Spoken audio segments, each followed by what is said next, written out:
안녕하세요. 고고TV 여명입니다. 추미애가 결정적인 하자가 나왔는데요. 청문회 때 한번 요동을 칠 겁니다. 이것만 가지고도. 그런데 과거에 추미애가 2016년 말경인가 생각해요. 제가 2016년 말경에 하도 그냥 박근혜를 갖다가 공고하니까, 박근혜 지지율이 공고하니까 추미애가 말이지, 박근혜 대통령이 미용에 2천억 원을 썼다 이래요. 2천억 원을 썼다. 머리 만지는데 2천억 원을 썼다. 도대체 말이 되는 주장을 해야지. 응? 박영선도 그러잖아요. 박영선도 그냥 내질러고 봐요. 박영선 얘도. 근데 박영선이 그때 청문회 부적격이 됐는데도 불구하고 문재인이가 그냥 시켜버리죠. 청문 보고서도 채택 안 하고 지금 부적격이다 한국당이나 바미당에서 인정 안 해도 그냥 시켜버리잖아요. 조국이도 그랬고. 그리고 추미애도 마찬가지예요. 청문회에서 아무리 털어봐야 문재인은 지가 시키고자 하면 시켜요. 그러니까 우리가 막지 못하고 이렇게 비양심적이고 비도덕적인 정권이 어디 있나 하고 우리는 한탄을 하고 있는 거죠. 그죠? 박근혜가 뭐 대통령 머리 만지는데 미용에 2천억 원을 썼다. 이런 말이 어디 있어요? 옛날에 나경원이한테도 좌파들이 그랬지 않습니까? 뭐 피부명에 1억을 썼다. 이것들은 1억도 없고 2천억도 없는 것들이 돈의 가치를 몰라. 머리를 만지고 미용을 하는데 2천억이라면 도대체 뭐야 이게? 머리 한 번 하는데 1억, 2억을 쓰나?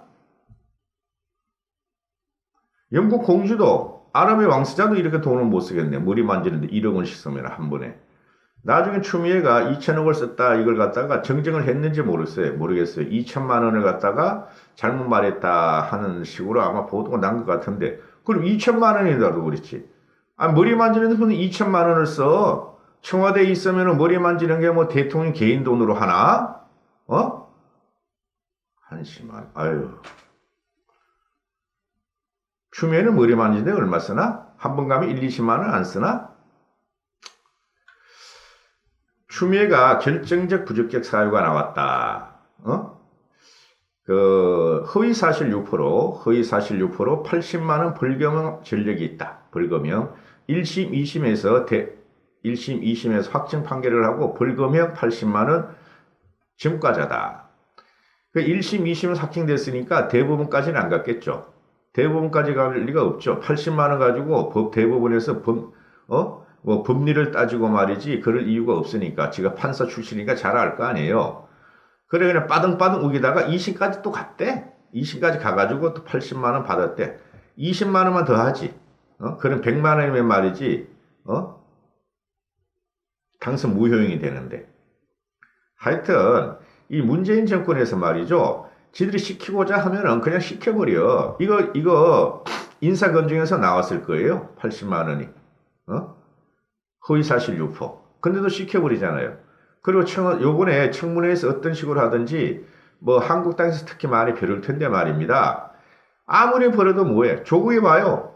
5만 개의 거짓과 사기였는데 나중에 다 그 사람이 조국이가 청문회 위정한 게에서 나오잖아요. 그래도 시켜버리잖아요. 가짜다. 한국당의 주장은 가짜다. 요번에도 마찬가지일 거 아니에요. 분명히 뭔가 튀어나와요. 법무부 장관의 청문회 한 20일 있다 일 텐데 그동안 또 언론에서 추미애에 대해서 많이 폭로를 할 겁니다. 부적격 사유. 이게 없을 리가 없지. 정치를 20년 했는데 거기서 아무것도 털어서 안 나온다 하는 게 없을 리가 없지. 박영선 봐봐요. 5만 개 다 털려도 그냥 가버리잖아요. 자, 이거 한번 따져보죠. 추미애가 허위사실 유포로 벌금형 전력이 있다. 2016년 20대 총선 과정에서 선거법 위반 혐의로 불구속 기소돼 80만 원의 벌금형을 받았다. 얘가 말이지 이 정도 되면은 범죄자 아니야 범죄자. 지들 말 따지면은 전과자 아니야. 정치 전과자 아니야. 그리고 이게 이 허위사실 유포 같은 거 말이죠. 양심상의 문제고 도덕성의 문제 아니에요. 없는 걸 있는 것으로 허위사실로 유포한 거니까 이 정도면 법무부 장관의 자격이 없죠. 법무부가 뭐야? 법무부 장관이 법을 지키라는 거 아니야. 이건 법을 악용한 사례 아니에요. 그러면 청문회는 하면 안 되는 거지. 그러니까 지금 허위 사실을 유포해서 전과자임에도 불구하고 저스티스를 다루는 법무부 장관이 되겠다는 소리야.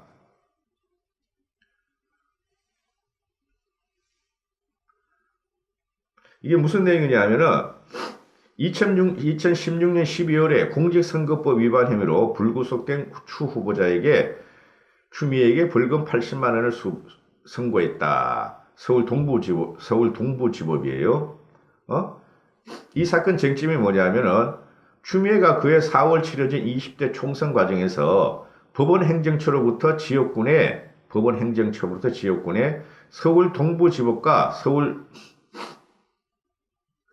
동부지검, 지법과 지검 등 법조단지 이전을 하지 않겠다는 약속을 받아냈다는 취지로 허위 사실을 유포했다. 이렇게 보시면 돼요. 지금 송파구 쪽에 뭐 법원 단지가 다시 간다고 말이 많았고 현재도 좀 형성이 되고 있죠. 근데 추미애는 어디 있어요? 광진구 아니에요? 광진구 워크힐 쪽 많이 떨어져 있죠. 아니 상식적으로 생각을 해보세요. 송파구 쪽에 법원 단지들이 형성이 되면 그쪽에다가 동부지법하고 지검을 하지. 상식적인 사람이라면 상식적인 국가 시책이고 대법원 정책이면은 왜 그 떨어진 광진구 쪽에다 갖다 붙이겠어요? 그걸 지역구에 가져왔다고 허위 사실을 한 거야. 추미애가. 이게 정치인들의 그 민낯이고 특히 좌파들의 민낯. 일단 이기기 위해서 무슨 짓을 다 해, 얘네들은. 응? 법원 행정처는 1971년 개청한 법원의 검찰청이 낡고 협소하다는 이유로 2000년대 초반부터 이전을 검토 중이었는데 그게 광진구, 송파구, 강동구 이런 쪽에서 유치를 하죠. 당연히 송파구로 가지. 광진구로 뭐하러 가? 강동구로 뭐하러 가고? 근데 추미애는 2003년 12월에 지역구 의원 자격으로 당시 행정처장, 대법관이죠. 행정처장을 만나서 강남북 균형발전 등 명분을 들어 법조단지를 광진구에 존치시켜야 한다고 주장했는데 당시 행정처장은 이 문제와 관련해서 행정처에서 현재까지 어떠한 결정도 내린 바 없다. 그래서 내 혼자 결정한 사항도 아니지만은 광진 구민들의 입장과 지역성을 충분히 감안해 종합적으로 검토해 주겠다, 판단해 보겠다. 이렇게 원론적인 답변을 하죠. 정치적인 답변을 하죠. 거기서 안 돼! 하면은 이게 또 추미애가 막, 행정처장을 또 막, 못 살게 굴 거니까.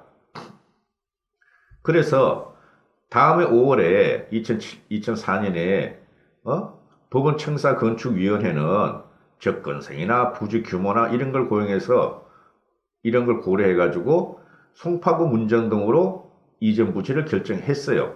당연하지. 말씀드렸잖아요. 송파구 문정동에 법원 다 들어서는데, 아니, 그게 왜 저쪽으로 가? 그게 왜 강진구로 가냐고요? 그런데 추 후보자는 그로부터 12년이 지난, 2003년도 이 말이 나왔고, 이전 부지를 결정했는데, 12년이나 지났어.